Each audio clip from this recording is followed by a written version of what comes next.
Hello champions, मैं हूं आपका दोस्त, आपका गाइड, आपका मेंटर सीए शंकर लखवानी। और आज है ना, मैं आपको रीजनेबल एश्योरेंस नहीं बल्कि एब्सोल्यूट एश्योरेंस देने आया हूं। अगर आप लोगों ने इस वीडियो में कहीं एक एक बात को फॉलो कर लिया तो आप पक्का पक्का 70+ हर सब्जेक्ट में ला रहे हो, FR, AFM, audit, DT, IDT.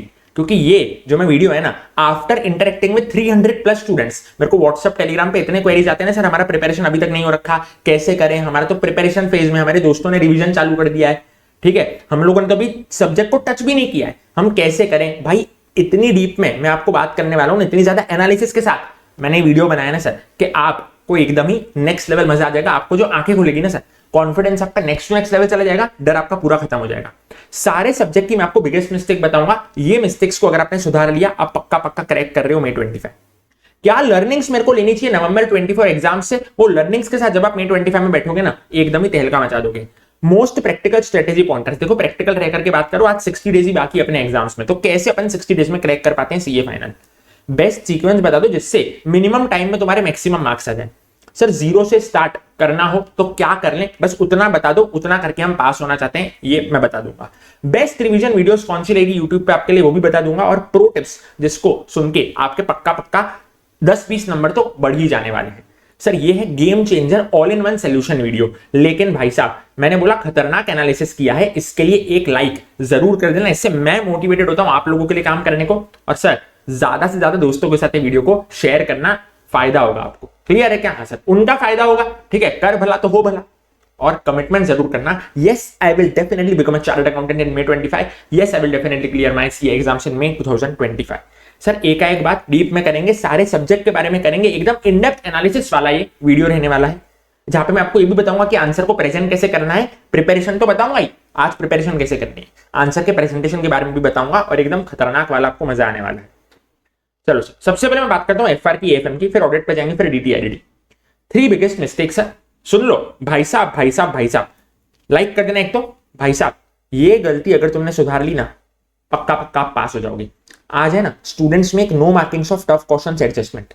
आज आपके क्वेश्चन बैंक में मान लो किसी चैप्टर के 40 क्वेश्चंस है, आप आज भी 40 क्वेश्चंस कर रहे हो, वापस करने बैठोगे तब भी 40 क्वेश्चंस करोगे, फिर वापस करने बैठोगे तब भी 40 क्वेश्चंस करोगे, और 1.5 दिन में भी तुम बोलोगे अरे अरे 40 क्वेश्चंस कैसे करूं। भाई साहब, टफ क्वेश्चंस की मार्किंग करो, टफ क्वेश्चंस को अच्छे से करो। तुमको लग रहे हैं टफ तो प्लीज मार्क करो, ठीक है। हाँ, या तो जो बड़े बड़े क्वेश्चंस है ना, वो तुम्हारे टीचर ने इंपॉर्टेंट क्वेश्चंस की लिस्ट में डाले होंगे, एलडीआर क्वेश्चंस की लिस्ट में डाले होंगे, उस पे ज्यादा आपको फोकस करते हुए चलना है, बाकी क्वेश्चन ऊपर ऊपर से देखते चलना है।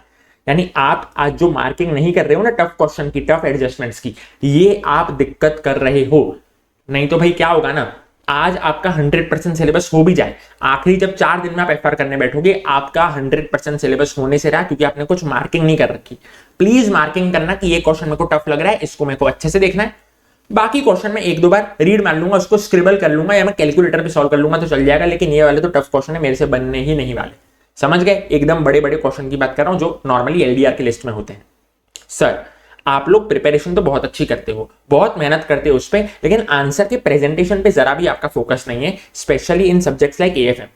सर प्रेजेंटेशन क्या, हमको टीचर ने कराया, हमने उस टाइम नोटबुक में लिखा, हो गया हमारा प्रेजेंटेशन। मैं कहा ना गोरिये, ना ना ना ना ना गोरिये, ऐसा नहीं होता है भाई। मैं तुमको बताता हूँ सर, एफआर की 2 सर्टिफाइड कॉपी मैंने देखी भाई, बहुत सारी सर्टिफाइड कॉपी देखी भाई, बहुत सारी सर्टिफाइड कॉपी देखी, एक डीप में एनालाइज किया। एफआर की 2 सर्टिफाइड कॉपी देखी, एक सर्टिफाइड कॉपी में उसने बैलेंस शीट में नोट नंबर का कॉलम नहीं बना रखा था, दूसरे में उसने नोट नंबर का कॉलम बना रखा था। अब ये कितनी छोटी सी चीज है, नोट नंबर का कॉलम नहीं बनाया। मैं कहा भाई जिसने नहीं बनाया उसको मार्क्स नहीं मिले, जिसने बनाया उसको ही मार्क्स मिले। इतनी छोटी छोटी बातों का भी ध्यान रखना पड़ता है। Your answer should match with ICAI, balance sheet का format should match with ICAI, final answer should match with ICAI. ये आपकी जिम्मेदारी है कि आप ये इंश्योर करो कि आपका टीचर जो है आईसीआई के हिसाब से चीजें करवा रहा है, और फाइनल आंसर आपका आईसीआई के हिसाब से मैच होना चाहिए। मैंने तुमको एफआर का एग्जांपल दिया, नोट नंबर लिखना जरूरी है बैलेंस शीट में, बहुत सारे को लगता है नहीं लिखेंगे तो चलेगा। सिमिलरली एएफएम में बहुत सारे फैकल्टीज ऐसे हैं जिनका फाइनल आंसर ही अलग आता है, यानी मॉड्यूल में फाइनल आंसर कुछ और आ रहा है, आरटीपी एमटीपी में कुछ और आ रहा है, और वो सर के बुक में अलग आ रहा है। मैंने कहा प्लीज इसका ध्यान रख लेना, ये आपकी जिम्मेदारी है कि आप इंश्योर करो किसी भी क्लास लेने से पहले या किसी का भी रिवीजन वीडियो देखने से पहले कि आंसर शुड मैच, नहीं तो आपकी सारी मेहनत वेस्ट चली जाएगी। मैं बोल रहा हूँ ना, मेरे साथ ऐसा हुआ, फॉरेक्स कर लिया, सारी मेहनत वेस्ट चली गई, क्योंकि भाई क्या पता चला आंसर मैच नहीं हो रहे। फिर बाद में मेरे को जैसे तैसे आखिरी के 5-6 दिन में मेरे को कैसे तैसे 2-2 घंटे देकर के फॉरेक्स मेरे को खत्म करना पड़ा। पूरी मेहनत मेरे को जीरो से करनी पड़ी क्योंकि आंसर मैच नहीं कर रहे थे।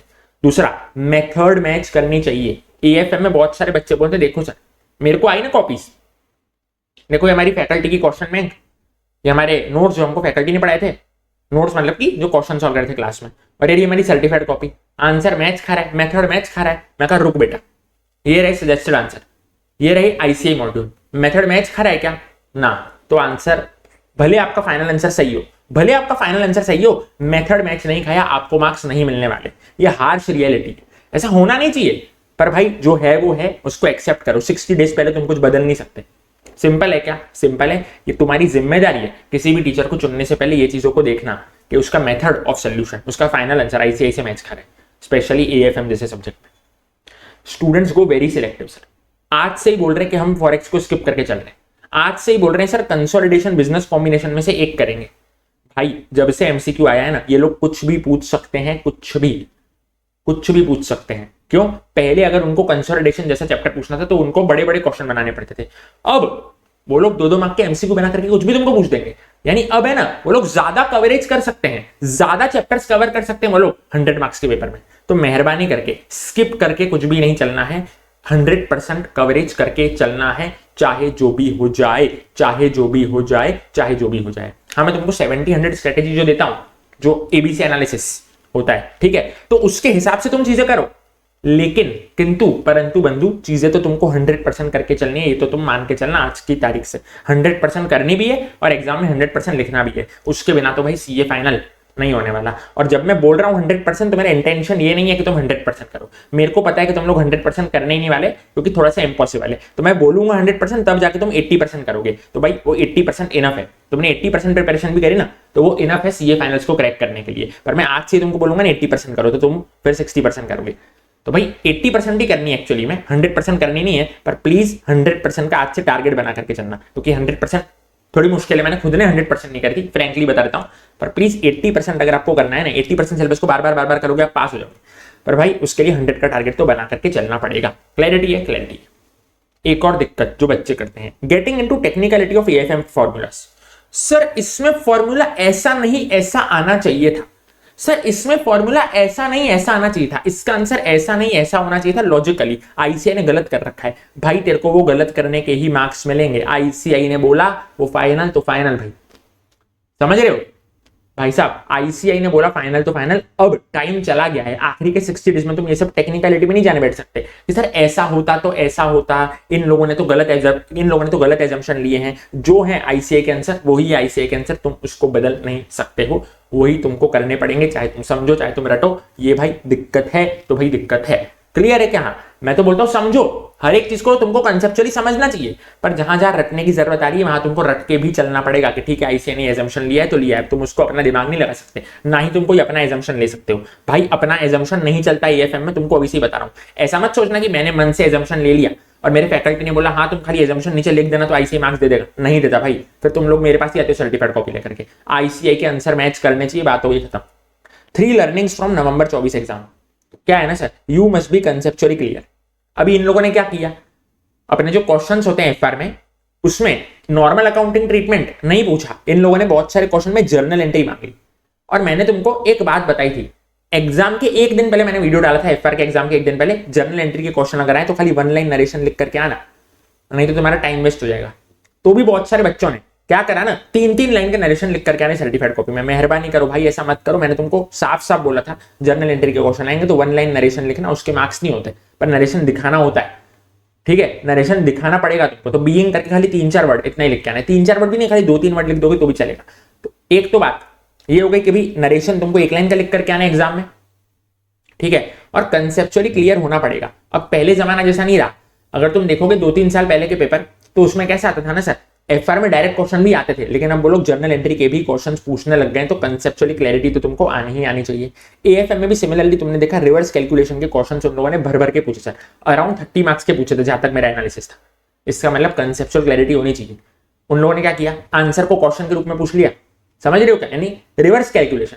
तो अगर तुम रट्टा मार के गए हो तो अब वो काम नहीं चलने वाला, जो आज से थोड़े टाइम पहले तक चल जाता था। तो ये चीज आपको ध्यान में रखनी। You can score at least 40। आप 40 तो ला ही सकते हो even if the toughest of the tough paper is asked. मैंने बोला भाई toughest of the tough paper आ गया, मान लो जर्नल एंट्री के क्वेश्चन आ गए, रिवर्स कैलकुलेशन के क्वेश्चन आ गए, टफ पेपर थे, टफेस्ट आ गया ना, तो भी उसमें 40 मार्क्स का तो आपको मॉड्यूल से मिलेगा मिलेगा मिलेगा ही। मैं तो बोलता हूं उससे भी ज्यादा मिलेगा, लेकिन उसकी एक कंडीशन है, आपने एक भी चैप्टर छोड़ा हुआ नहीं होना चाहिए। आप बोलो यहां से मैंने डेरिवेटिव छोड़ दिया था, यहां से मैंने फॉरेक्स छोड़ दिया था, और देखो देखो मैंने तो मॉड्यूल पढ़ी फिर भी मैं फेल हो गया, तो वो गलती आपकी है सर, आपकी है और किसी की नहीं है। अगर आप चाहते हो ना, मैं आपको बोलता हूं आज मैं 0 पे खड़ा हूं, मैं चाहता हूं मैं पास हो जाऊं FR AFM में, एटलीस्ट ICI मॉड्यूल के क्वेश्चंस कर लेना। मैं आपको बता रहा हूं 40 आपके कहीं नहीं गए, 40 आपको आने ही आने वाले, प्रोवाइडेड आप एकाएक चैप्टर करोगे, AFM की थ्योरी भी करोगे। ये भाई कंडीशन है कि आपको एकाएक चीज करनी है, तो आपको मॉड्यूल में से पास होने देता तो मिल ही जाएगा, उससे भी ज्यादा मिल जाएगा। क्लियर है क्या? हाँ सर क्लियर है। पसंद आई हो बात तो लाइक जरूर कर देना। सर 11 पॉइंट स्ट्रेटेजी पे आता हूं। FR AFM में एकदम हालत टाइट है, क्या करें? सबसे पहला सवाल तो जो मेरे को बच्चे पूछते हैं आए दिन, questions are taking too much of time, what to do? खाली स्क्रिबल करो LDR क्वेश्चंस को, अदर क्वेश्चंस को एक बार रीड कर लो। एकाएक क्वेश्चन फेयरली प्रैक्टिस करने बैठे ना तो तुम CA बन ही नहीं सकते May 25 में। लिटरल शब्दों में बता रहा हूं, हो सकता है तुमको बुरा लगे, तुमका सच से अवगत करवाना मेरा काम। सर स्क्रिबल का मतलब है एक रफ बुक उठाओ, ऐसा लाइन बनाओ, पेन से ही बनाना, पेंसिल से नहीं बना, मतलब ऐसा स्केल वगैरह रूलर वगैरह से मत बनाना, खाली रुपीज लिखते चले जाओ, पर्टिकुलर्स भी लिखने की जरूरत नहीं। इसको बोलते हैं स्क्रिबल टेक्निक। खाली इंपॉर्टेंट क्वेश्चंस को क्या करना है, स्क्रिबल करना है। ठीक है, बच्चे का डाउट आया, मैंने बोला ना सारे के सारे एक एक डाउट तुम्हारा सॉल्व करूंगा, ना करा तो मेरे को बताना सर। 5 डेज से मैं फाइनेंशियल इंस्ट्रूमेंट कर रहा हूं, 5 दिन से मैं फॉरेक्स कर रहा हूं, साला खत्म ही नहीं हो रहा है, 5 दिन से मैं कंसोलिडेशन कर रहा हूं। मैं कहा तुम वही तो गलती कर रहे हो, इग्नोर ओवर परफेक्शन। ये गलती, एक चीज तुम फेयरली प्रैक्टिस कर रहे होगे, रिपीट क्वेश्चन को काट रहे नहीं होगे, बहुत डीप में जाकर के एक एक चीज समझ रहे होगे, यही तो गलती करी। बोला था LDR क्वेश्चन को ज्यादा ध्यान दो, ज्यादा ध्यान दो, ज्यादा ध्यान दो। ओवर परफेक्शन से ना आज तक किसी को कुछ मिला है, ना आज तक ना आगे भी किसी को कुछ मिलेगा। ओवर परफेक्शन से कुछ नहीं होता। आमिर खान बनना बंद करो, मिस्टर परफेक्शनिस्ट। सिंपल है क्या? Simple. Are test your knowledge question enough to clear? मैं कहा नाक गोरी। यानी कि अगर आप मॉड्यूल कर रहे हो तो आपको खाली टेस्ट और नॉलेज के क्वेश्चन नहीं करने, उसमें इलस्ट्रेशन के क्वेश्चंस होंगे वो भी करने पड़ेंगे, उसमें प्रैक्टिस क्वेश्चंस होंगे वो भी करने पड़ेंगे। मॉड्यूल का एकाएक क्वेश्चन अगर आप कर रहे हो ना, तब जाकर के मैंने आपको बोला था आपके एटलीस्ट 40 तो आ जाएंगे, उससे भी ज्यादा आएंगे। मैं तो बोलता हूं May 24 का जो पेपर था AFM का 100% फ्रॉम मॉड्यूल था। आउट ऑफ 118 मार्क्स का पेपर, मोर देन 100 मार्क्स का paper was from ICI module. May 24 का पेपर बोल रहा हूं मैं AFM का। ठीक है, तो मैं बोला ना 40 तो मिनिमम आ जाएंगे, मैक्सिमम तो फुल पेपर हो सकता है मॉड्यूल में से आ जाए, लेकिन उसके लिए आपको मॉड्यूल का एकाएक चैप्टर करना पड़ेगा और एकाएक क्वेश्चन करना पड़ेगा। खाली TYK का नहीं, इलस्ट्रेशन, प्रैक्टिस क्वेश्चन सब। सर FR में मेन आंसर आप डायरेक्ट चालू करोगे ना, आपको फुल मार्क्स नहीं मिलेंगे। FR में बहुत सारे लोग बोलते हैं कि हमको फुल मार्क्स मिले, फुल मार्क्स मिले, क्यों मिले? मेन आंसर चालू करने से पहले, वो मेन आंसर प्रैक्टिकल आंसर होगा, लेकिन उसको चालू करने से पहले 2 से 4 लाइन की थ्योरी आपको लिखनी पड़ेगी ओन वर्ड्स में। क्लियर है? इंड-एस का नेम लिखना, इंड-एस का नंबर लिखना, और बेसिक एक्सप्लेनेशन लिखना, खुद की अपनी लैंग्वेज में लिखना। ICI की लैंग्वेज को रेप्लिकेट करके ज्यादा हीरोगिरी मत करना, वैसे भी 4-5 दिन तुमको मिलेंगे, उसमें तुम सब याद नहीं रख पाओगे, उसमें प्रैक्टिकल याद रखने का पोर्शन वैसे ही ज्यादा है, तो ICI की लैंग्वेज को याद रखने की जरूरत नहीं है। क्या करना है, ओन लैंग्वेज में 2 से 4 लाइनें अपने को लिखनी है, इंड-एस का नेम, नंबर और 2 से 4 लाइनें। क्लियर है? तब आपको FR के आंसर में फुल मार्क्स मिलेंगे। और FR तो आपको भाई 70+ के लिए एम करना ही करना है, क्योंकि ये एकमात्र पेपर है जिसमें आपको 4-5 दिन मिलेंगे। सिंपल है। AFM ऑडिट में तो you have only 1.5 days. Concepts clear नहीं है बच्चों के और क्वेश्चंस करने बैठ जाते हैं। ऐसा नहीं होता है भाई, रटने का जमाना गया। कंसेप्ट सीखो, स्टेप 1, स्टेप 2, स्टेप 3, स्टेप 4, पूरा का पूरा आपको कंसेप्ट आना चाहिए। पहले इसके बाद आएगा, इसके बाद आएगा, इसके बाद आएगा, इसके बाद आएगा। बहुत ट्राई किया, कंसेप्ट नहीं समझ में आ रहा है, रटने का ऑप्शन एकदम लास्ट में रखो। सिंपल है क्या? हाँ जी सर सिंपल है। कंसेप्ट करोगे तो अच्छा रहेगा, रिवर्स कैलकुलेशन वाले क्वेश्चंस भी तुम लोग आसानी से कर पाओगे। हाँ, आखिरी के 30 दिन बाकी हो तो कंसेप्ट की बात मैं फिर नहीं करता हूँ, फिर मैं बोलता हूँ जैसे जैसे रट रहे हो तो रट रहो, ठीक है, समझ रहे हो तो समझो, लेकिन अभी भाई कंसेप्ट पे ध्यान देना। Are you guys getting my point? Yes sir. 1.5 days oriented studies करके चलो प्लीज। बार बार बोला LDR क्वेश्चंस पे ज्यादा फोकस करना या फिर मॉड्यूल क्वेश्चंस पे ज्यादा फोकस करना। सेल्फ स्टडी कर रहे हो तो मॉड्यूल क्वेश्चंस, कोचिंग ले रखी है तो LDR क्वेश्चंस। कंसेप्ट नोट्स पे कम फोकस करना, कंसेप्ट नोट्स ऊपर ऊपर से करोगे तो भी चलेगा, मैं तो कहता हूं छोड़ दोगे तो भी चलेगा भाई। तुम्हारे LDR और मॉड्यूल क्वेश्चंस हो जाने चाहिए, कंसेप्ट नोट्स कुछ काम के नहीं है। 1.5 दिन में तुमको क्या करना है sir? LDR questions, module questions, LDR questions, module questions, मतलब यहाँ एलडीआर या मॉड्यूल क्वेश्चंस। फिर एक बच्चे का डाउट आता है 4 अटेम्प्ट से मैं खाली 40s 50s में ही मार्क्स ला रहा हूं सर, 60s तक तो जा ही नहीं पा रहा हूं। मैंने बोला 4 बातें हो सकती है, सनम तेरे इनकार की। 100% सिलेबस यहाँ तो तुमने नहीं किया होगा। हाँ, तो बहुत सारे बच्चों ने बोला हमने 100% सिलेबस नहीं किया था। मैंने वही बोला आज सोचो 180 होगा, तुम 60 ले आओगे। दूसरे, एलडीआर या मॉड्यूल क्वेश्चंस नहीं करे होंगे, जमाने भर के क्वेश्चन कर रहे हैं, पता नहीं कौन से कंपाइलर के क्वेश्चन कर रहे हैं, पता नहीं कौन से टेस्ट सीरीज के क्वेश्चन कर रहे हैं, भाई साहब मॉड्यूल के क्वेश्चन कोई नहीं कर रहे। मैं कहा फिर तो एक्सपेक्ट ही मत करो। जिस इंस्टीट्यूट की तुम एग्जाम दे रहे हो उसका तुम मटेरियल नहीं कर रहे हो और तुम मेरे पास आओगे कि सर 40s 50s में मार्क्स आ रहे हैं, तो आएंगे ही ना भाई। Module module module, own method से आंसर लिखा होगा, मैंने डिस्कस कर लिया ऊपर। सिली मिस्टेक्स करी होगी तो भाई उसके लिए राइटिंग प्रैक्टिस करना जरूरी है। एग्जाम में तुम सिली मिस्टेक्स करते हो ना, उसके लिए आज राइटिंग प्रैक्टिस होनी जरूरी है। उसके लिए क्या करना है, स्क्रिबल करना, ठीक है, स्क्रिबल ज्यादा ज्यादा करना, उससे अपना मिनिमम टाइम में मैक्सिमम क्वेश्चन हो जाएंगे। फेयरली प्रैक्टिस करोगे तो टाइम लगेगा। हाँ, बड़े बड़े जो क्वेश्चन है 2-3 उसको तुम फेयरली प्रैक्टिस कर सकते हो, हर चैप्टर के 2-3 क्वेश्चन, ठीक है। हाउ टू कवर कंसोलिडेशन, बहुत भयंकर है सर, हो ही नहीं रहा। Financial instrument, business combination, forex, derivative, खतरनाक। क्या करें सर, खाली मॉड्यूल क्वेश्चन करके चले जाओ, आया तो आया, नहीं तो जयराम जी की। और भाई मॉड्यूल क्वेश्चन भी आजकल बहुत वाइड कर दिया आईसीआई ने, पहले जैसा नहीं रहा अभी कि मॉड्यूल में लिमिटेड क्वेश्चन है। मॉड्यूल में भी इन लोगों ने अच्छे लेवल के क्वेश्चन डाल दिए, आरटीपी एमटीपी पास पेपर में से उठा करके क्वेश्चन डाले अब इन लोगों ने। तो मेहरबानी करके खाली मॉड्यूल क्वेश्चन कर लोगे, वो भी इनफ हो जाएगा इन सारे चैप्टरों में जो बड़े बड़े चैप्टर है। इंडियस 115 तो सर दिमाग का सरदर्द हो गया है, क्या करें नहीं समझ में आ रहा। कंसेप्ट नहीं करोगे तो भी चलेगा, खाली क्वेश्चन उसके देख करके चले जाना। रिपीट क्वेश्चन आए तो तुम लोग छोड़ दोगे। पूरा छोड़ने से अच्छा तो ये है कि खाली क्या कर लो, क्वेश्चन करके चले जाओ, ठीक है। मैं भी खाली क्वेश्चन करके गया था, भगवान की मेहरबानी थी, ठीक है, कि भाई क्वेश्चन उठ करके आ गया था जो अपन ने किया था। मॉड्यूल क्वेश्चन क्लियर है, ओनली क्वेश्चंस करके चले जाओ। हाँ, ट्राई ये करना, टाइम हो तो कंसेप्ट भी करो, लेकिन जो लोग छोड़ने की सोच रहे हैं खाली क्वेश्चन तो करके चले जाना। Sir new question, tough question at least 20% तो आने ही वाले हैं। जितना भी इजी पेपर हो जाए ना, मैं आपको गारंटी के साथ बोल रहा हूँ 20% क्वेश्चन तो नए आपको दिखेंगे ही दिखेंगे। पैनिक नहीं करना है, अपने कौन से फुल मार्क्स लाने, 100 आउट ऑफ 100 थोड़ी लाने, 60-70 मार्क्स आराम से आ जाएंगे सर, आपको आराम से आ जाएंगे, टेंशन लेने की जरूरत नहीं है। न्यू क्वेश्चंस को इग्नोर करने के बावजूद आ जाएंगे और उसमें आप कुछ ना कुछ तो लिखोगे, बेसिक अंडरस्टैंडिंग तो होगी, एकदम डब्बा गुल करके तो नहीं आओगे। क्लियर है? हाँ, कभी भी खाली नहीं छोड़ के आने का कोई भी क्वेश्चन, क्योंकि blank paper is suicide note. Clear है सर? कोई चैप्टर छोड़ने के बारे में सोच रहे हो तो मैं बोल रहा हूँ प्लीज एक बार उसको गो थ्रू कर लेना, एटलीस्ट फॉर एमसीक्यू पर्पस। खाली उसके क्वेश्चन को देख लोगे ना एटलीस्ट फॉर एमसीक्यू पर्पस, तो भी आपका बेड़ा पार हो जाएगा। क्योंकि हो सकता है कि उसमें से कोई इजी एमसीक्यू बन करके आ जाए, हो सकता है कि भाई वो क्वेश्चन कोई बोल के एमसीक्यू के रूप में फ्रेम करके दे दें। और भाई बहुत सारे इंडेक्स तो ऐसे हैं, स्मॉल इंडेक्स, जिसमें आपको टाइम नहीं लगेगा। या एएफएम की बात करूं, आईएफएम आईआरआरए में छोटे छोटे चैप्टर है, तो मेहरबानी करके इसको ऊपर से देख के चले जाना, ठीक है। तो इसमें क्या होगा, आपके एमसीक्यू की टेंशन सॉल्व हो जाएगी। आपने पूरा नहीं किया, लेकिन भाई एमसीक्यू के लिए उसको देख लेना, खाली ऊपर से देख लोगे तो भी चलेगा। और मैं बोलता हूँ इसमें तो भाई आपकी मेथड ऑफ सोल्यूशन अलग होगा ना, तो भी चल जाएगा, क्योंकि एमसीक्यू में तो अपने को खाली फाइनल आंसर मैच करना है ना। यस, तो प्लीज छोड़ने से पहले 100 बार सोचना, अगर छोड़ रहे हो तो एमसीक्यू के लिए तो कर ही लेना। और मैं तो बोलता हूँ 100% सिलेबस का ही एम करना, छोड़ना मोड़ना अपने कुछ है ही नहीं। पर तो उन बच्चों के लिए जिनको लग रहा है भाई अभी तो एकदम डब्बा गोले हमारा, सर बेस्ट सीक्वेंस बता दो सर। एफआर में पढ़ने का बेस्ट सीक्वेंस क्या रहता है? ये बेस्ट सीक्वेंस है सर, इसको हिलाना मत। एक टफ चैप्टर करो, 2 इजी चैप्टर करो, ऐसी पूरी साइकिल चलाते जाना। टफ चैप्टर के कुछ नाम लिख रखे मैंने, इजी चैप्टर के कुछ नाम लिख रखे मैंने। कहां से मिलेंगे? मेरे टेलीग्राम चैनल पे आकर के डाउनलोड कर लेना। एएफएम में क्या है, यहाँ पे भी देखो मैंने पार्ट 1 पार्ट 2 पार्ट 3 करके रख रखा है। पार्ट 1 में सारे बड़े बड़े चैप्टर रखे, तो सारे बड़े बड़े चैप्टर आज सॉल्व हो जाएंगे ना, मतलब पहले प्रायोरिटी पे, तो सारी टेंशन खत्म हो जाएगी। तो पार्ट 1 पे सारे बड़े बड़े चैप्टर रख रखे मैंने, forex, derivative, portfolio, advance capital budgeting. Part 2 पे मैंने बाकी के प्रैक्टिकल चैप्टर रख रखे, और पार्ट 3 पे मैंने थ्योरी चैप्टर रख रखे हैं। थ्योरी एकदम लास्ट में करनी है, और एएफएम में मैं आपको बता दूं इन चैप्टर्स की थ्योरी नहीं करनी है, थ्योरी खाली प्योर थ्योरी चैप्टर्स की करनी है, प्योर थ्योरी चैप्टर्स। और वो भी मैं आपको बता दूं एएफएम में इस बार थ्योरी आने के चांस बहुत ज्यादा है, क्योंकि लास्ट अटेम्प्ट में इन लोगों ने खाली 8 मार्क्स की थ्योरी पूछी थी नवंबर 24 अटेम्प्ट में, तो इस बार ज्यादा चांस है। तो थ्योरी को भी कर लेना, और ईजी होती है एकदम, हाउ ईजी होती है, बहुत ज्यादा ईजी होती है। ये सारे बड़े चैप्टर को पहले कर लोगे तो आपका मेजर पोर्शन कवर हो जाएगा, तो आपको एकदम हाश वाली फीलिंग आ जाएगी। सर आज हमने कुछ नहीं पढ़ रखा, जीरो से एकदम स्टार्ट कर रहे हैं, एक पन्ना भी हमने नहीं खोल रखा। क्या करें?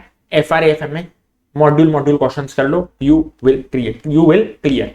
इसके अलावा टाइम मिल जाए तो आरटीपी एमटीपी मई 25 लेटेस्ट वाली जो अभी आई नहीं है, जब आएगी तब कर लेना। कंडीशन वही है, सारे चैप्टर की करनी पड़ेगी, कोई चैप्टर स्किप करके नहीं चल सकते। बेस्ट रिवीजन वीडियोस देखो यूट्यूब पे 2 प्रकार की रिवीजन वीडियो मिलेगी, एक में आपको कंसेप्ट्स रिवाइज करेंगे, एक में क्वेश्चंस रिवाइज करेंगे। तुम देख लो तुम्हारे लिए कौन सी बेस्ट है। मेरे लिए तो क्वेश्चंस वाली बेस्ट रहती थी कि मैं डायरेक्ट गया टीवाईके में कितने क्वेश्चन है 20 क्वेश्चन से, मैंने क्वेश्चन वाली रिवीजन वीडियो देखी, हो गया मेरा सॉल्व। तो मैं ऐसा करता था और मैं यही मानता हूं बेस्ट रिवीजन वीडियो कौन सी होती है जिसमें क्वेश्चन सॉल्व करवा दे। तुम देख लेना भाई तुमको कौन सी पसंद आ रही है। मेरा रिकमेंडेशन है क्वेश्चन सॉल्विंग वीडियोस बेस्ट रहेगी रादर देन कंसेप्ट वाली वीडियोस। सर 2 प्रो टिप्स, क्या बोल रहा हूं, प्रो टिप के पहले लाइक, मेहनत करी भाई, खतरनाक एनालिसिस लगता है भाई, ऐसे ही हवा में नहीं बनती है वीडियो। एफआर में फोकस आपको कम करना है, पास पेपर में, आरटीपी पे, एमटीपी पे, मॉडल टेस्ट पेपर में जो अभी अभी आईसीआई ने दिया है ना आपको 1100 पेजेस का, ठीक है। Don't get distracted easily. Model test paper आया, चलो मैं वो कर लेता हूं। आईसीआई की केस सिनेरियो बुकलेट आई, चलो मैं वो कर लेता हूं। Cover limited content like module questions since more than 60% paper always comes from ICI module, बोल रखा है। एएफएम में डू नॉट इग्नोर थ्योरी। नवंबर 24 में खाली 8 मार्क्स की आई थी, तो भाई मई 25 में आ सकती है। ओनली थ्योरी चैप्टर्स तो आपको करके जाने ही जाने हैं, ठीक है। इसमें खाली थ्योरी चैप्टर की थ्योरी करना, कौन से, ये पार्ट 3 वाले, बाकी ऊपर के चैप्टर की थ्योरी नहीं करोगे ना तो चल जाएगा। सिंपल है क्या, हाँ जी सर सिंपल है, ठीक है, हाँ सर ठीक है। मस्त था, हाँ सर मस्त था। एक और सवाल आता है सर एएफएम में फॉर्मूला के मार्क्स होते हैं कि नहीं होते, बहुत सारे बच्चों का सवाल आता है। किसी बच्चे की सर्टिफाइड कॉपी में है, किसी बच्चे की सर्टिफाइड कॉपी में नहीं है, तो उसमें कैसा है ना सर, बता देता हूं आपको, मैं क्लैरिटी दे देता हूं आज। कुछ नक्की नहीं है, कुछ नक्की है ही नहीं। क्या है ना सर, मॉडल सोल्यूशन जो मिलता है ना वहां पे एग्जामिनर को जो चेक करता है, उसमें किसी क्वेश्चन में फॉर्मूला दे रखा होता है, किसी में नहीं दे रखा होता। अब अपने को तो पता चलने नहीं वाला, तो क्या करना है ना सर, एग्जाम में स्टार्टिंग में तुम क्या करना, तुम्हारे पास जब ज्यादा टाइम रहता है ना, जब तुम पेपर लिखने बैठो 2 बजे, तो फॉर्मूला लिखना, जितना हो सके लिखना, ठीक है। 1-2 क्वेश्चन हो जाए तुम्हारे, 1-2 क्वेश्चन, फिर फॉर्मूला लिखना बंद कर देना, क्योंकि तब अपने को पेपर भी पूरा करना होता है, ठीक है। उससे फायदा क्या होगा ना सर, आपका 100 मार्क्स का पेपर अटेम्प्ट हो जाएगा। आप फॉर्मूले देखो स्टार्टिंग में लिखना, बाद में लिखना बंद कर देना, बंद करोगे तो आपका 100 मार्क्स का पेपर अटेम्प्ट हो जाएगा।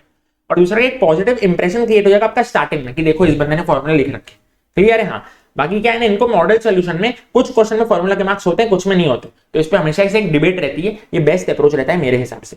क्लियर है क्या, हाँ क्लियर है। सिंपल है क्या, हाँ सिंपल है, ठीक है, हाँ सर ठीक है।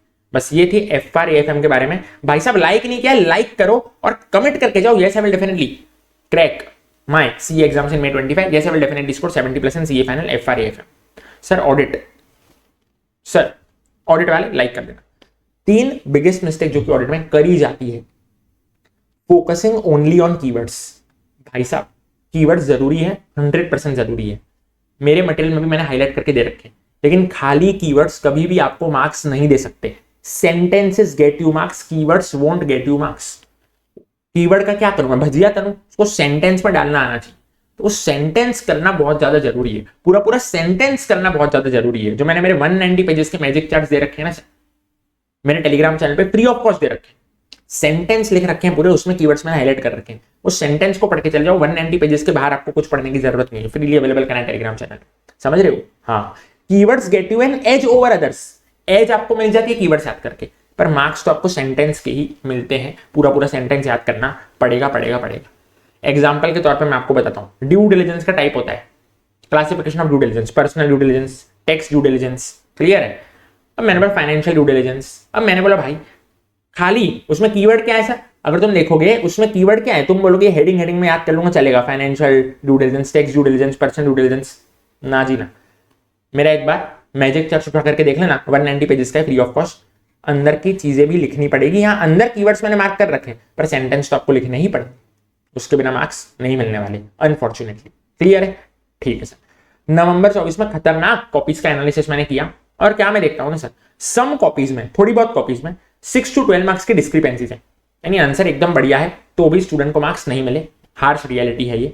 लेकिन on the other hand some copies ऐसी भी मेरे को मिली जिसमें रॉन्ग आंसर्स में भी उन लोगों ने 1-2 मार्क तो दे रखे, यानी चीजें जो है ना वो बैलेंस होती जा रही है, मैं बोल रहा हूं। क्लियर है सर, आपके हाथ में आज क्या है, 2 बातें हैं आपके हाथ में, या तो आप एकदम ही डिमोटिवेटेड हो जाओ और बोलो कि यार ये जो 6 to 12 मार्क्स है ना, ये डिस्क्रिपेंसी हो रही है ना, इस चक्कर में मेरे को प्रिपरेशन ही नहीं करनी है। ये है दुनिया की महामूर्खता, पागलपंती है ये।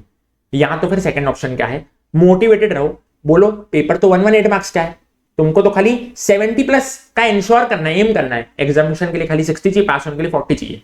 मैं बोलता हूं 6 से 12 मार्क की डिस्क्रिपेंसी हो भी गई, एग्जामिनेशन तो आसानी से आ जाएगा। डू नॉट लीव एनीथिंग, कुछ भी अपन छोड़ के नहीं चलेंगे। सेम बात जो मैंने FRAFM में करी थी, 100% सोचोगे 80% पे फॉल करोगे, 80% कवर अप का सोचोगे तो 60% ही सिलेबस कर पाओगे। 100% कवरेज का आज कमिट कर देना।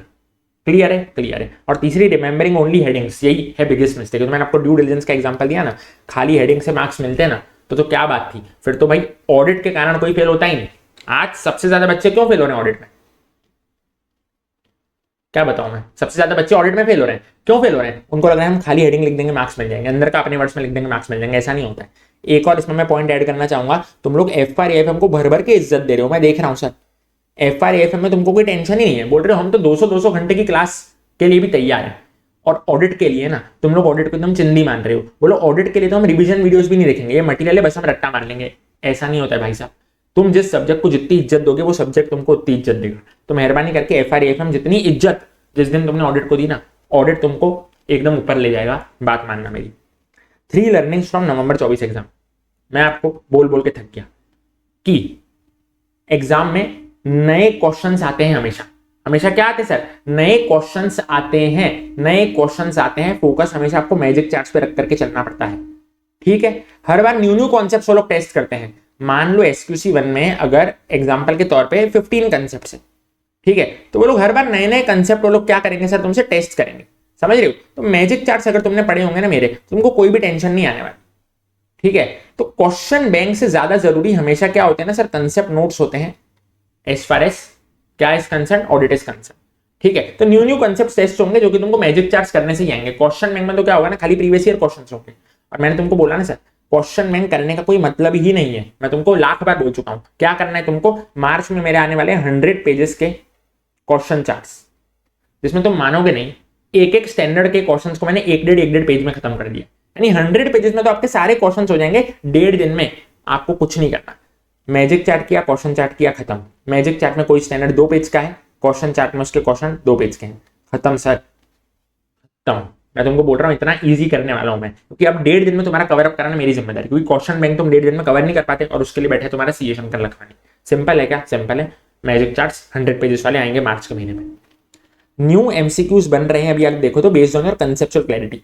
तो आप रट के तो नहीं जा सकते, आपको चीजें समझ के फिर रटनी पड़ेगी। कंसेप्चुअल क्लैरिटी होनी चाहिए। जैसे अभी मैं आपको एग्जांपल दूं सर, ऑडिट में क्या पूछा सर, बैंक ऑडिट का सम पूछ लिया,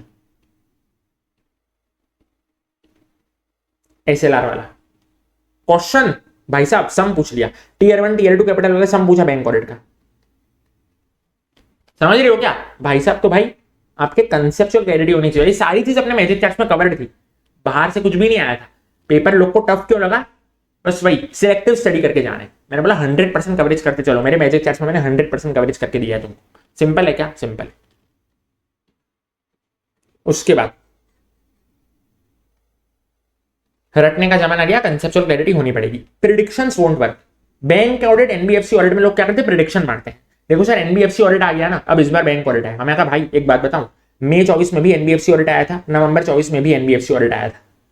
भाई साहब भाई साहब भाई साहब, कोई काम किया क्या प्रेडिक्शन? नहीं सर। चाहे डिस्क्रिप्टिव हो चाहे MCQ हो, दोनों में ही आया था, दोनों में ही आया था। मई 24 में भी आया था, नवंबर 24 में भी आया था। और मैं बोलूं मई 25 में भी आने के पूरे चांस, क्योंकि खतरनाक अमेंडमेंट हो चुका है। हाँ सर। और मैंने तो NBFC ऑडिट का फुल लेक्चर डाला हुआ है क्लास वाले यूट्यूब पे, फुल लेक्चर डाला हुआ है, ये वीडियोस वाले सेक्शन में आपको मिलेगा।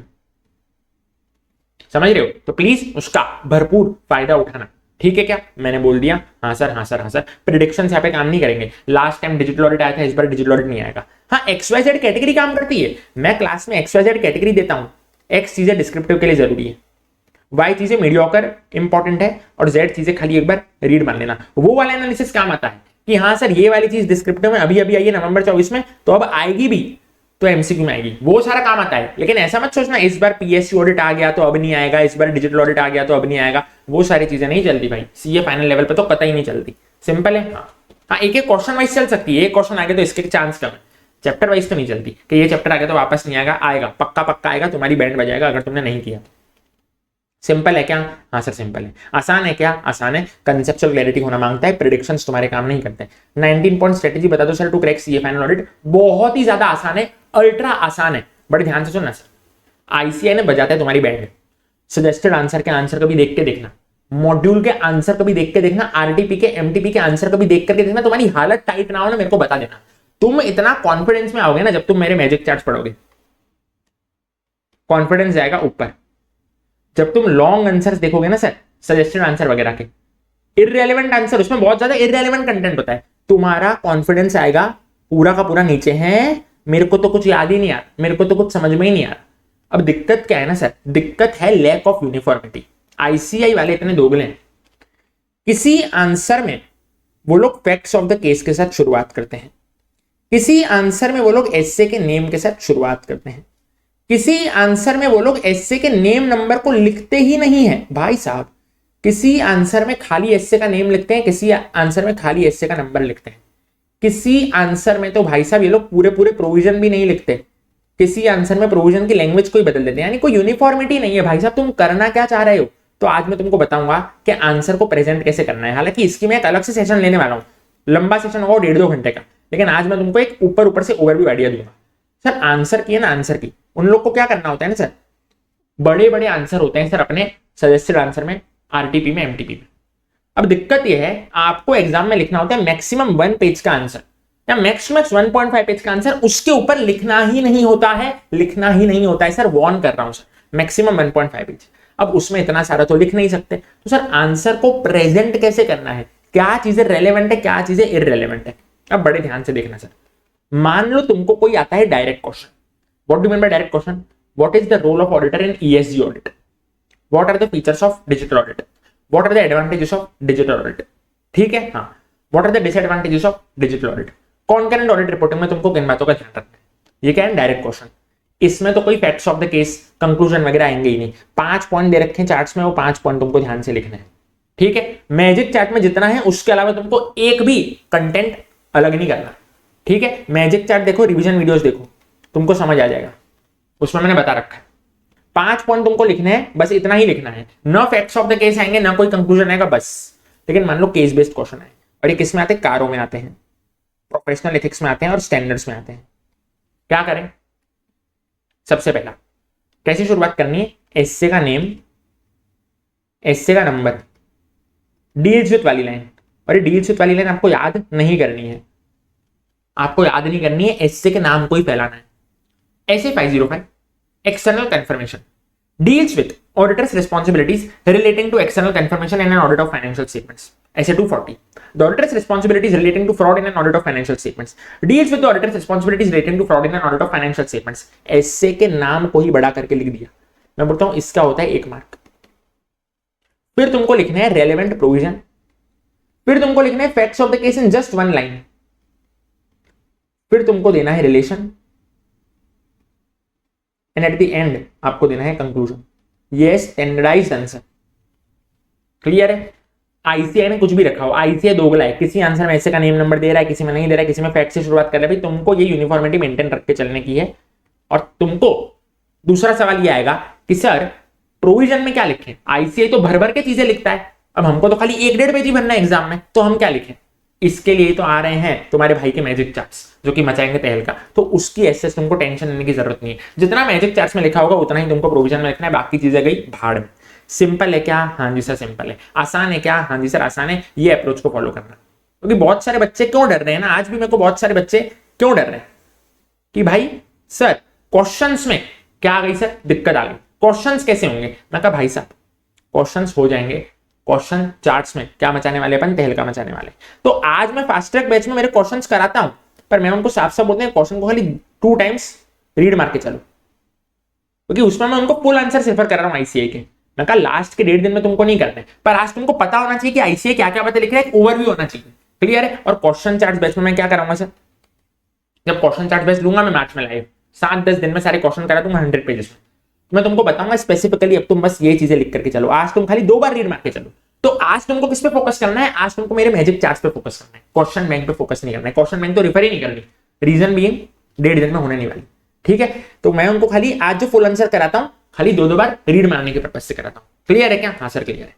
ठीक है, याद मत करना आज वाले आंसर्स को, और ये भी मैं उनको कहां से करा रहा हूँ, लेटेस्ट आईसीएम मॉड्यूल के एडिशन में से करा रहा हूँ। And the best part about latest ICM module is कि भाई उन लोगों ने है ना सारे के सारे आरटीपी एमटीपी पास्ट पेपर के आंसर्स भी इसमें डाल दिए हैं, जो कि लास्ट एडिशन तक नहीं डले हुए थे। यानी मॉड्यूल के ओल्ड क्वेश्चन भी आरटीपी एमटीपी पास्ट पेपर सारे क्वेश्चन इन लोगों ने डाल दिए, और मैंने उनको क्या किया है ना, पूरा कंपाइलेशन बना के दिया क्लास वालों को।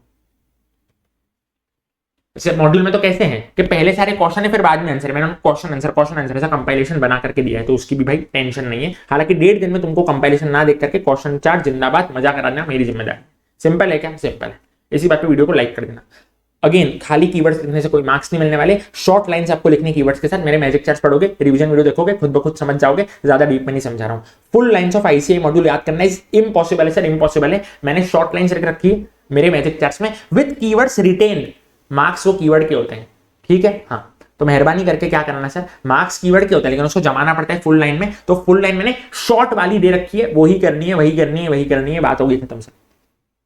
और बहुत सोच समझ करके बनाए गए मैजिक चार्ट से, हवा में नहीं बनाए। क्लियर है? आज भी वही यूज करने, रिवीजन में भी वही यूज करने।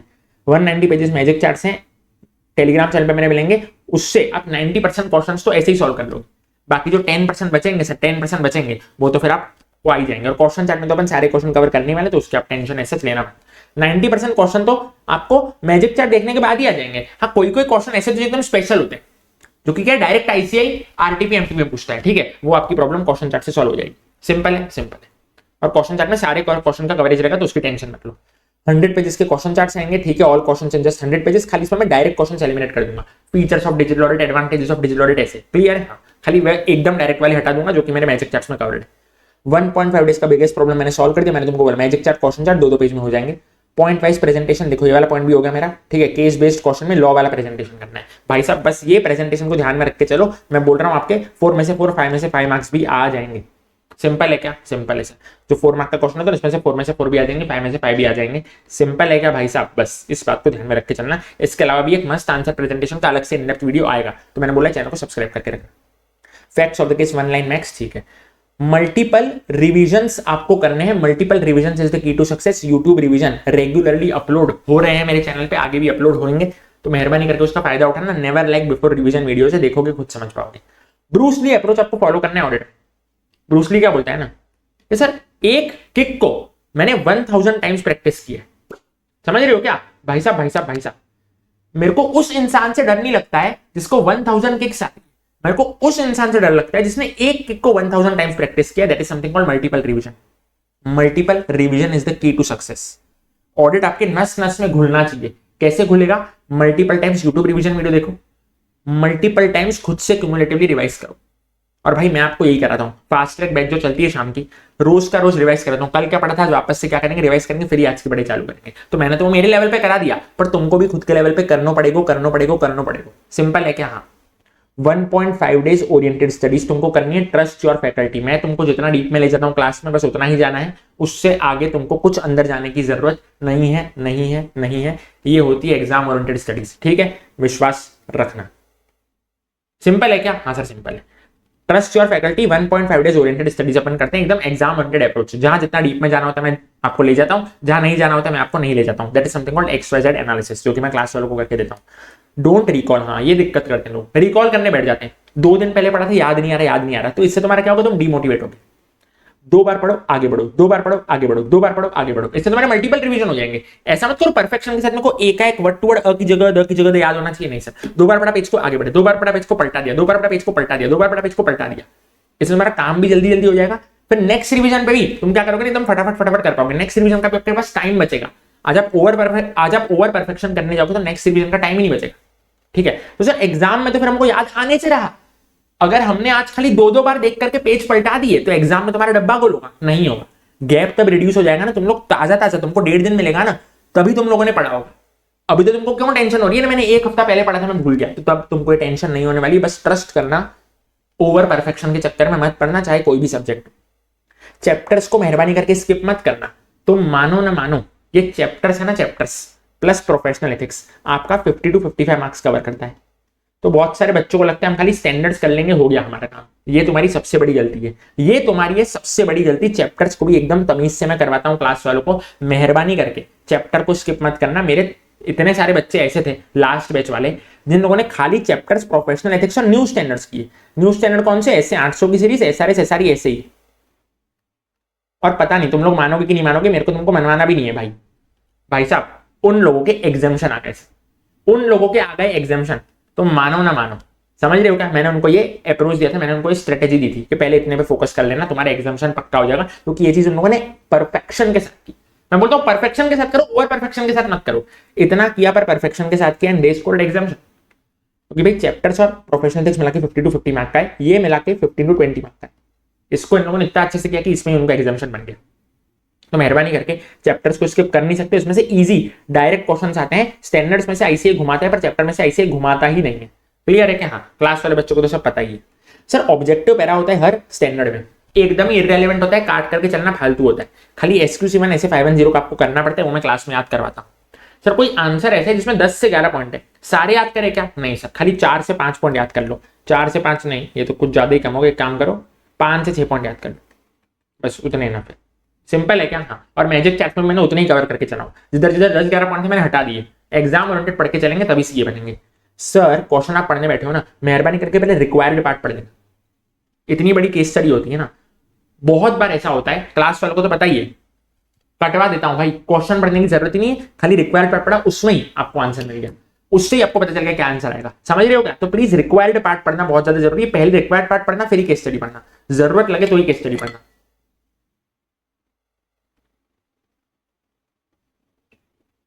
लाइक वगैरह करना भाई वीडियो को। चलो मेहनत चल रही है आपके लिए इतनी ज्यादा। ऐसे का नेम नंबर डील शीट वाली लाइन बोल दिए। 20% कंफ्यूजन क्वेश्चन आने वाले हैं, सेम जो मैंने एफआरएफ में बोला, उसके लिए तो मेंटली प्रिपेयर रहना।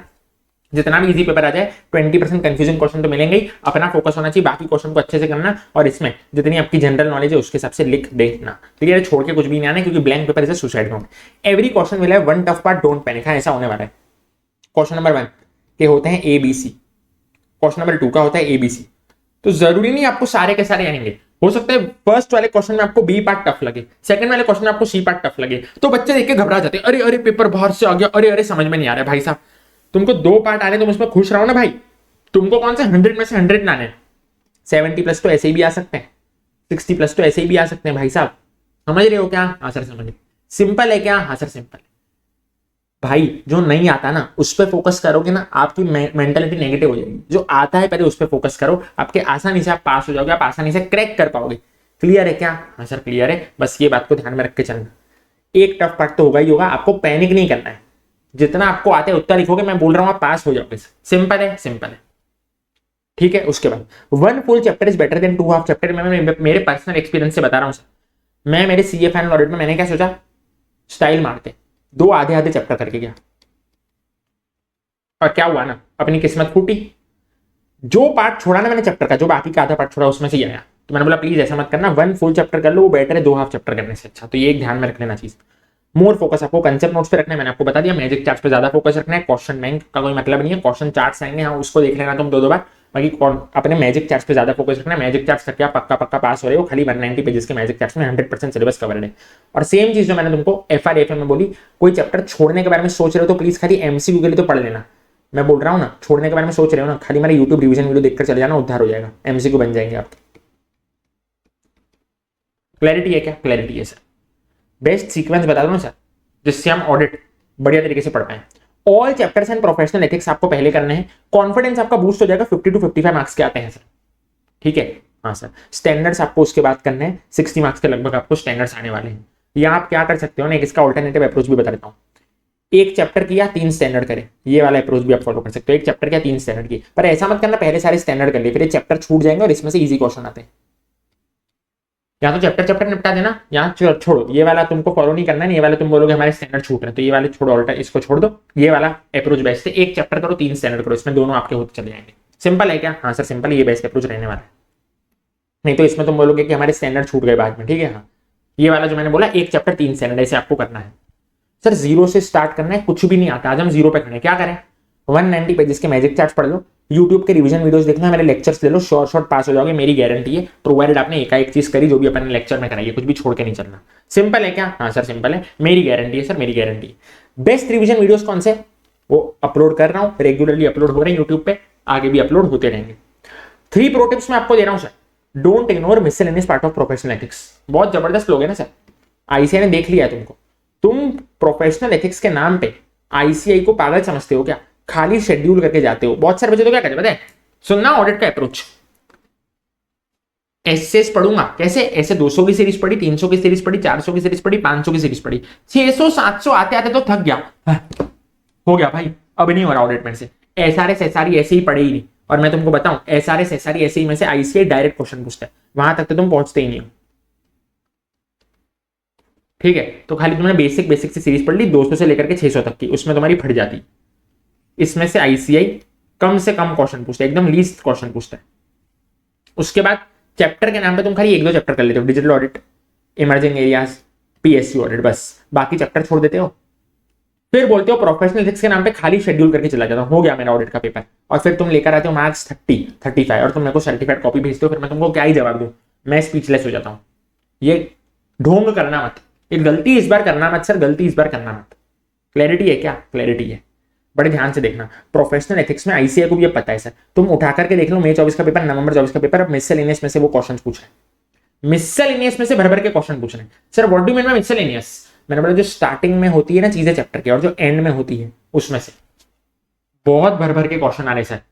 ब्रांच ऑफिस वाला प्रोविजन के सेपरेट इंचार्ज रखना पड़ता है, मैनेजमेंट कंसल्टेंसी सर्विस वाले प्रोविजन, फिर बीसीडी इन आउट वाले प्रोविजन, समझ रहे हो, disabilities for the purpose of membership वाले प्रोविजन, भाई साहब नोक्लार वाले प्रोविजन। मई 24 नवंबर 24 के पेपर उठा करके देख लो, खुद पता चल जाएंगे। एंड में आते हैं recent decisions of ESB, recommended self regulatory measures, council general guidelines. ये चीजें जरूरी है ना सर, ये चीजें जरूरी है, करनी पड़ेगी सर, करनी पड़ेगी। और ये जो recent decisions of ethical standard board है ना, जिसमें आईसीआई ने अमेंडमेंट किए, खाली अमेंडमेंट वाले नहीं सर, सारे के सारे 44 डिसीजन ऑफ आईसीआई मॉड्यूल का मैंने वीडियो डाल रखा है यूट्यूब पे, देखना वीडियो सेक्शन में, सारे के सारे 44 का, खाली अमेंडमेंट वालों का नहीं, वो वीडियो देख लोगे उद्धार हो जाएगा। 1 घंटे में सारे के सारे 44 डिसीजन कराए थे, लोगो गाइडलाइन के अमेंडमेंट भी करा दिए। तो मेहरबानी करके उस वीडियो का लाभ उठा। क्लियर है? मिसलेनियस पार्ट को तुम इग्नोर करके नहीं चल सकते। मैं बोलता हूं अगर 25 मार्क्स का प्रोफेशनल एथिक्स आता है ना, तो भाई मानो ना मानो 8 to 10 मार्क्स का तो मिसलेनियस में से आता ही आता है। 8 to 10 मार्क्स का मिसलेनियस में से आता ही आता है। दूसरा क्या, मैंने बोला सारे चैप्टर को कवर करते चलना, ठीक है, वो मैंने बात बोल दी। 100% सोचोगे तब जाकर के 80% पे फॉल होगे। स्टैंडर्ड्स में क्या होगा ना सर, यूजुअली आपको हो सकता है चीजें मिक्सअप होती चली जाए। मैंने 600 पढ़ा, 610 पढ़ा, 620 पढ़ा, चीजें मिक्सअप हो रही है, हो सकता है तुम्हारे दिमाग में। हाँ, क्या करोगे ऐसे पर्टिकुलर केस में? ओवरव्यू ले लेना। जैसे मैं तुमको एग्जांपल देता हूं, ऐसे 600 मैंने खाली आधे घंटे में क्लास में कवर करा दिया, फास्ट ट्रैक बैच विद रट्टाफिकेशन, विद 100% कंसेप्चुअल क्लैरिटी। जैसे अपनी क्लास खत्म हुई ना, ओवरव्यू ले लेना, खाली मेमोरी टेक्निक्स देख ली, खाली कीवर्ड्स देख लिए, उससे टाइम भी कम लगेगा और आपके दिमाग में चीजें रिटेन भी देगी। पूरा पढ़ने का टाइम में तो खाली ओवरव्यू लेते हुए चलना। ऐसे 610 की खाली अपन ने मेमोरी टेक्निक देख ली, ओसीडी, ठीक है। फिर क्या, ऐसे 620 में मैंने खाली क्या देख ली, मेमोरी टेक्निक देख ली कि हाँ भाई आरआर ऑफ फास्ट जो अपन क्लास में करते हैं ना, वो सारी मेमोरी टेक्निक तुम ध्यान में रखते हुए चलना। सिंपल है क्या? सिंपल है। That was audit. लाइक कर दो ऑडिट वालों, जाते लाइक कर देना। अब आता हूं मैं डीटीआरडी पे सर। डीटीआरडी में तो एकदम इनडेप्थ बात करूंगा सर, एकदम इनडेप्थ, डीप में घुस करके। 6 biggest mistakes, 4 learnings from November 24 exam, 15 point की स्ट्रेटेजी है, क्या मटेरियल फॉलो करें, big chapters versus small chapter, किसको ज्यादा फोकस करें, बेस्ट सीक्वेंस क्या रहने वाले जिससे मैक्सिमम कवरेज मिनिमम टाइम में हो जाए, section number, language of provision याद करें ना करें, रिवीजन कितने करें, किस चीज को प्रायोरिटी दें, भाई बहुत सारी चीजें हैं सर। केस लॉ जरूरी है कि नहीं, इंपॉर्टेंट क्वेश्चन से काम हो जाएगा कि नहीं हो जाएगा, जीरो से स्टार्ट कैसे करें, आज हमको डीटीआरडी की जीरो नॉलेज है, क्या करें साहब, क्या करें। बेस्ट रिवीजन वीडियो बता दो यूट्यूब पे, 5 प्रो टिप्स। सबसे पहले बात करूंगा 7 बिगेस्ट मिस्टेक, 6 नहीं भाई साहब, 7 बिगेस्ट मिस्टेक है ये। Excessive focus on provisions not on question. भाई साहब क्या कर रहे हो, क्वेश्चन सॉल्विंग के बिना भूल जाना कि तुमको डीटीआरडी में मार्क्स मिलने वाले हैं, नहीं मिलने वाले भाई साहब, नहीं मिलने वाले। प्रोविजन को जितना भी पढ़ लो, क्वेश्चन सॉल्विंग के बिना मार्क्स नहीं मिलने वाले। और मैं बोलूं प्रोविजन को खाली आपको 1 टाइम रीड मारना है, एग्जाम में तुम इसको ओन लैंग्वेज में लिख सकते हो। और भाई या तो 1 टाइम रीड नहीं मारना ना, यूट्यूब पे कोई रिवीजन वीडियो देख लेना, पर इसको रट्टा मारने मत बैठना मेहरबानी करके, ये तुम्हारा बिगेस्ट मिस्टेक है। क्वेश्चन सॉल्विंग करने पड़ेंगे क्वेश्चन बैंक उठा करके, ठीक है? हाँ सर ठीक है। अगली गलती, no focus on small chapters. Income tax की थ्योरी, जीएसटी की थ्योरी, इंटरनेशनल टैक्सेशन की थ्योरी, बीईपीएस, ओईसीडी, सब बच्चे छोड़ करके जा रहे हैं।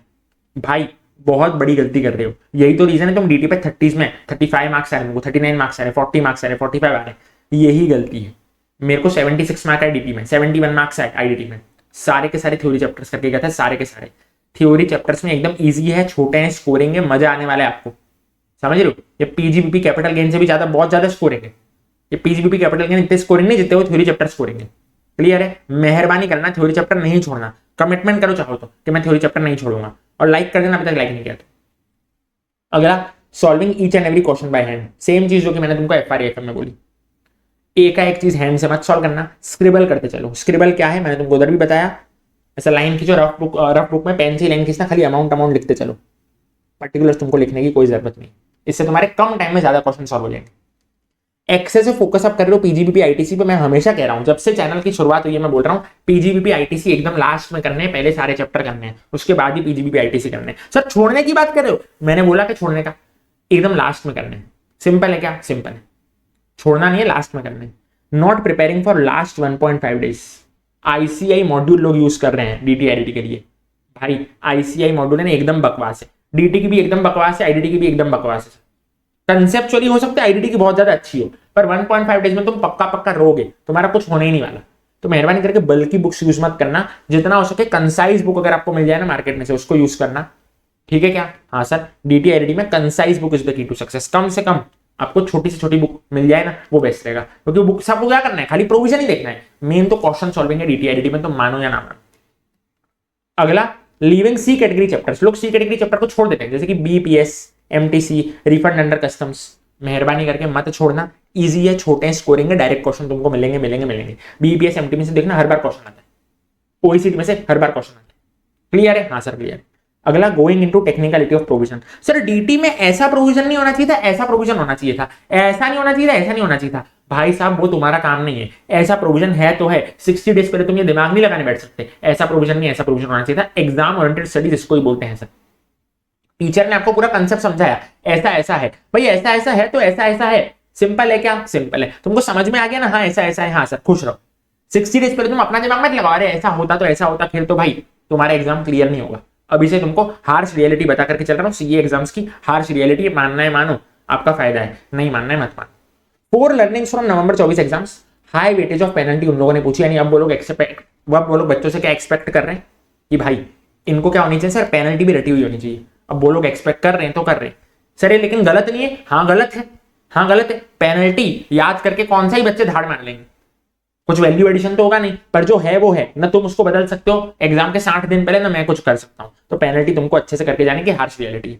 अब गलत है तो गलत है, पेनल्टी के नहीं पूछने चाहिए क्वेश्चन, मैं तो बोलता हूं, पर जो है वो है ना, मैं बदल सकता हूं ना तुम बदल सकते हो। टफ क्वेश्चन नंबर 1, अपन ने देखा कि भाई पीजीपीपी का क्वेश्चन इस बार बहुत टफ आया था नवंबर 24, और मैं तुमको हमेशा बोल के चलता हूं सर पीजीपीपी एकदम लास्ट में करो, प्रिपरेशन पेज में भी लास्ट में करो, जब आप एग्जाम में लिख रहे हो आंसर राइटिंग के केस में भी लास्ट में करो। अब इस चक्कर में बहुत लोगों की नैया डूबी है, एक्सेसिव टाइम उन लोगों ने दिया था पीजीबीपी को प्रिपरेशन के टाइम पे, क्वेश्चन आ गया टफ, पूरा टाइम वेस्ट हो गया। इसलिए मैं बोलता हूं पीजीबीपी को एकदम लास्ट में करो। भूल जाओ कि वो 14 मार्क्स आपके लिए एग्जिस्ट करने, पहले बाकी के मार्क्स आपको पकड़ने हैं। सिंपल है क्या, सिंपल, क्योंकि बाकी पेपर इजी आया था, बाकी पेपर मैनेजेबल आया था, इजी नहीं बोलूंगा, बाकी पेपर एवरेज आया था बाकी क्वेश्चन। फिर इन लोगों ने क्या किया, आंसर भी जब लिखने गए ना तो पीजीबीपी को सबसे पहले नोट लिखना चालू किया, यही तो गड़बड़ करी, कॉन्फिडेंस तुम्हारा हिल गया, क्योंकि ये टफ पेपर था, टफ क्वेश्चन नंबर 1 था, और इसमें बहुत ज्यादा नए एडजस्टमेंट्स थे, जिसके कारण तुम्हारा कॉन्फिडेंस डाउन चला गया, और तुम्हारे पास टाइम भी नहीं बचा, क्योंकि तुमने सारा टाइम इधर दे दिया। तो मेहरबानी करके आज से गांठ बांध लो, पीजीबीपी आईटीसी एग्जाम के प्रिपरेशन में भी लास्ट में रखोगे, और आंसर राइटिंग में भी लास्ट में रखोगे जब पेपर लिखोगे। क्लियर है, हाँ सर क्लियर है।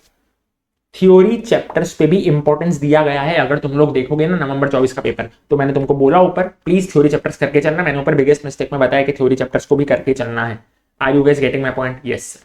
MCQs are game changer, manageable MCQs आए थे नवंबर 24 में, तो कॉन्सेप्चुअल क्लैरिटी इज मस्ट। तुमको डीटीआरटी में कंसेप्चुअल क्लैरिटी होनी चाहिए, तुम्हारे एमसीक्यू सारे के सारे बन जाएंगे। यानी मैं तुमको बोल रहा हूं, तुमने बीओएस पोर्टल पे से केस सिनेरियो बुकलेट में से एमसीक्यू नहीं भी सॉल्व करे ना, तो भी तुम्हारे बन जाएंगे, खाली तुम्हारे कंसेप्ट नोट्स और क्वेश्चन बैंक इन दोनों को अच्छे से करते हुए चलना। Are you guys getting my point? मैंने बोला yes sir we are getting your point. MCQs game changer है, कोई चैप्टर अगर छोड़ने के बारे में सोच रहे हो ना, तो खाली एमसीक्यू के लिए उसकी रिवीजन वीडियो तो देख करके चले जाना, बस यही बोलूंगा। मटेरियल क्या फॉलो करना है? कंसेप्ट के केस में मैंने बोला कोई रेफरेंस बुक यूज करना, उसमें से प्रोविजंस को मेमोराइज मत करना, वो तो चलो मैंने आपको ऊपर बता दिया, बल्कि बुक यूज नहीं करनी है, कंसाइज बुक यूज करना। क्वेश्चन के लिए आपको यूज करनी है question bank, module questions are not enough, important questions are not enough. अब इसमें आपको क्या करना है ना, सिमिलर क्वेश्चंस और एडजस्टमेंट्स को काटते जाना है। सर क्या मतलब है, समझ में नहीं आया, बड़े ध्यान से देखना। आज मैं वैल्यू ऑफ सप्लाई पढ़ने बैठा,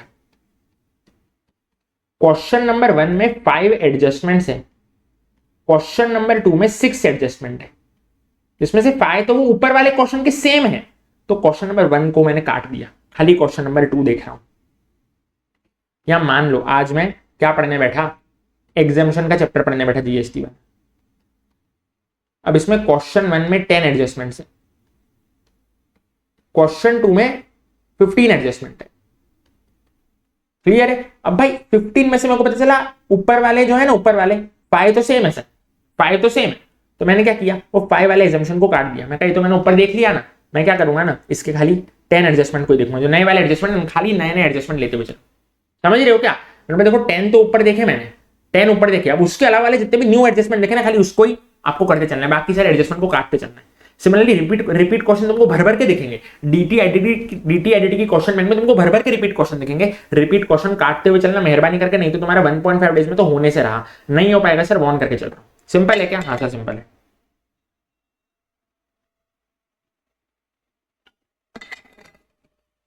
इंपॉर्टेंट क्वेश्चन इनफ नहीं है सर, अभी से बता देता हूं, डीटीआईडीटी में इंपॉर्टेंट क्वेश्चन इनफ नहीं है।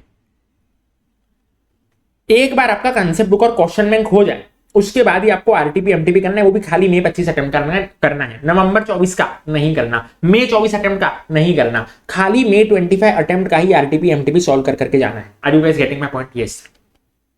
कोई भी प्रीवियस आरटीपी एमटीपी देखने की जरूरत नहीं, सब वेस्ट ऑफ टाइम है, 100% वेस्ट ऑफ टाइम।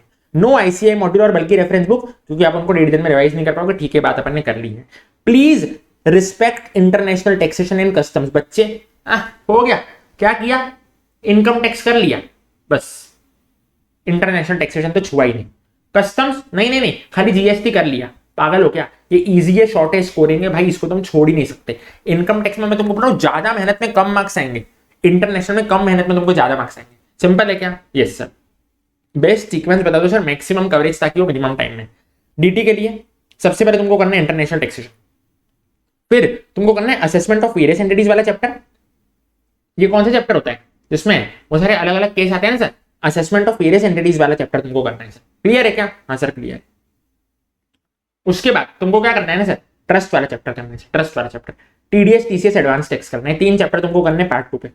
पार्ट 3 पे इनकम टैक्स की थ्योरी करना है, जैसे कि असेसमेंट पेनल्टीज वगैरह वगैरह, और पार्ट 4 पे तुम करना other chapters of income tax like capital gains and deductions. Clear है क्या? यस सर क्लियर है। और पार्ट 5 पे आकर के पीजीबीपी करना। मेरे को पता है ये वीडियो के पहले तुम लोग शुरुआत पीजीबीपी से करते होगे, कैपिटल गेन से करते होगे, भाई ये वाला अप्रोच फॉलो करोगे, मिनिमम टाइम में आपका मैक्सिमम कवरेज होगा। लिख करके ले लो। रीजन बताऊं, पीजीबीपी आपको एकदम लास्ट में करना है। मैं आपको 1000 बार बोल चुका हूं सर, 1000 बार बोल चुका हूं। मेहरबानी करना पहले आपने पीजीबीपी से शुरुआत करना, बाकी चीजों के लिए टाइम मिलेगा ही नहीं। ये स्टार्टिंग वाली चीजें बहुत ज्यादा स्कोरिंग है सर, इसमें से पक्का क्वेश्चन आने के चांस रहते हैं, पक्का पीजीबीपी में से भी रहते हैं, लेकिन ये आपको एंड में करना है। मैं तो बोलता हूँ इसके लिए खाली एडजस्टमेंट शीट देख लोगे तो भी चलेगा। और मैं तो बोलता हूँ इसके 14 मार्क्स के क्वेश्चन में से 5 मार्क्स आ गए ना, तो भी कोई टेंशन नहीं है भाई, आपका ऊपर का अच्छे से हो जाना चाहिए। सिंपल है क्या? हाँ सर सिंपल है। हाँ सिंपल है। वैसे भी 14 मार्क्स के क्वेश्चन में से मैक्सिमम आपको 10 मार्क्स से ज्यादा आने नहीं वाले, भले पूरा सही हो गया ना तो भी आपको 10 मार्क्स ही आने वाले। मैं तो बोलता हूँ भाई 5 आएंगे ना खाली एडजस्टमेंट शीट पढ़ के तो भी चलेगा। एफर्ट्स तो कम जाएंगे, खाली एडजस्टमेंट शीट करूंगा मेरे कम एफर्ट्स जाएंगे, वो कम एफर्ट में 5 मार्क्स लाके मैं खुश हूं। इतनी ज्यादा मैं एफर्ट करके भी मेरे को 10 मार्क्स से ज्यादा आने नहीं वाले पीजीबीपी के क्वेश्चन में। मेरे जब 76 मार्क्स आए ना सर, तो मेरे पीजीबीपी में मतलब डीटी में all India second highest marks थे मेरे टाइम में।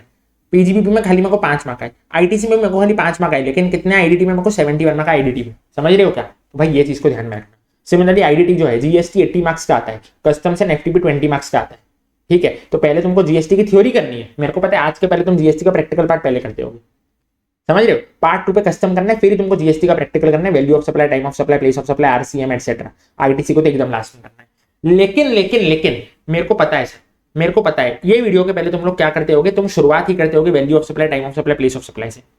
अब सर आप तो जैसा बोल रहे हो ना उस चक्कर में तो हमारे छूट जाएंगे value of supply, time of supply, place of supply. आप बहुत मिसगाइड कर रहे हो उनको। नहीं सर, मेरे को पता है ना सर, तुम लोग ये वाला पार्ट फिर छोड़ दोगे, ये पार्ट 3 तुम जब करने आओगे ना तो तुम value of supply, time of supply, place of supply, RCM तुम वैसे ही करने वाले हो। मेरे को पता है, मैं बोलूं या ना बोलूं तुम वैसे ही करने वाले हो। तो मेहरबानी करके पार्ट 1 पार्ट 2 को अच्छे से तो करना ही है तुमको, और ये वाले मैं बोलूं या ना बोलूं तुमने क्लास में इतनी अच्छे से कर रखा होगा ना, value of supply, time of supply, place of supply, RCM, class में तुमने इतनी अच्छे से कर रखा होगा कि भाई तुम कुछ ना पढ़ के भी इसमें 60% मार्क्स तो स्कोर कर ही लोगे। लेकिन ये दो पार्ट ऐसे हैं ना जिसमें तुम नहीं पढ़ोगे तो तुम्हारे 0 मार्क्स स्कोर होने वाले। समझ रहे हो क्या? ये वाले तो कैसे तुमने फटाफट से एडजस्टमेंट देख ली, पन्ने घुमा ली तो भी तुम स्कोर कर लोगे, लेकिन ये वाले ना, ये वाले तुमको करने पड़ेंगे, इस पर मेहनत लगेगी। ठीक है, पर ये शॉर्ट मार्क्स तुमको देने जाने वाले। जीएसटी की थ्योरी के कस्टम के डायरेक्ट क्वेश्चन आते हैं, रिपीट क्वेश्चन आते हैं, तो क्वेश्चन बैंक कर लोगे तो भी चल जाएगा। जीएसटी की थ्योरी और कस्टम में तो क्वेश्चन बैंक कर लोगे तो भी चल जाएगा। क्वेश्चन बैंक कंसेप्ट नोट देखने की भी जरूरत नहीं है, सिंपल है क्या? ये value of supply, time of supply, place of supply मैं बोलूं ना बोलूं, मेरे को पता है तुम करोगे और तुम्हारे 60% मार्क्स आ ही जाएंगे। तो इसको लास्ट में करना है, पहले इन दो को टैकल कर लेना ऊपर वाले, तो तुम पक्का आईडीटी में पास हो जाओगे। No need to remember section number, exact language of provision भी याद करने की जरूरत नहीं है। मिनिमम 2 बार रिवीजन तो आपको करना ही करना है।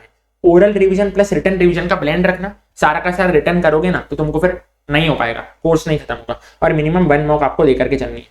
Attempt PGBP ITC at last in exam, don't spoil the rest of the paper, इस पे बात कर ली है। हाँ, 1 लाइनर नोट्स देने एग्जाम में, आंसर खत्म हुआ ना तो 1 लाइनर नोट्स देने हैं।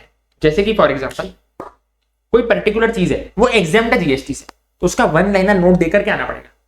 ऊपर आपने आंसर लिख दिया, उसके नीचे 1 लाइनर नोट लिख के आना पड़ेगा कि ये वाला एग्जाम्प्ट है जीएसटी।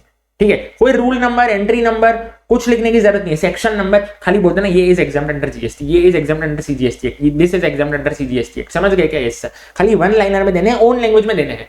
ऐसा मत सोचना मेरे को वर्ड टू वर्ड याद करनी पड़ जाएगी, मैंने तुमको साफ साफ बताया प्रोविजन की लैंग्वेज याद नहीं करनी है। सर न्यू एडजस्टमेंट तो आने ही वाले, सब मान करके चलना, डिक्टो कॉपी पेस्ट पेपर तो नहीं आएगा। 10 to 20 मार्क्स के मिनिमम न्यू एडजस्टमेंट आएंगे, इजी से इजी पेपर में भी न्यू एडजस्टमेंट आएंगे, तो उस पर आपको टेंशन लेने की जरूरत नहीं है।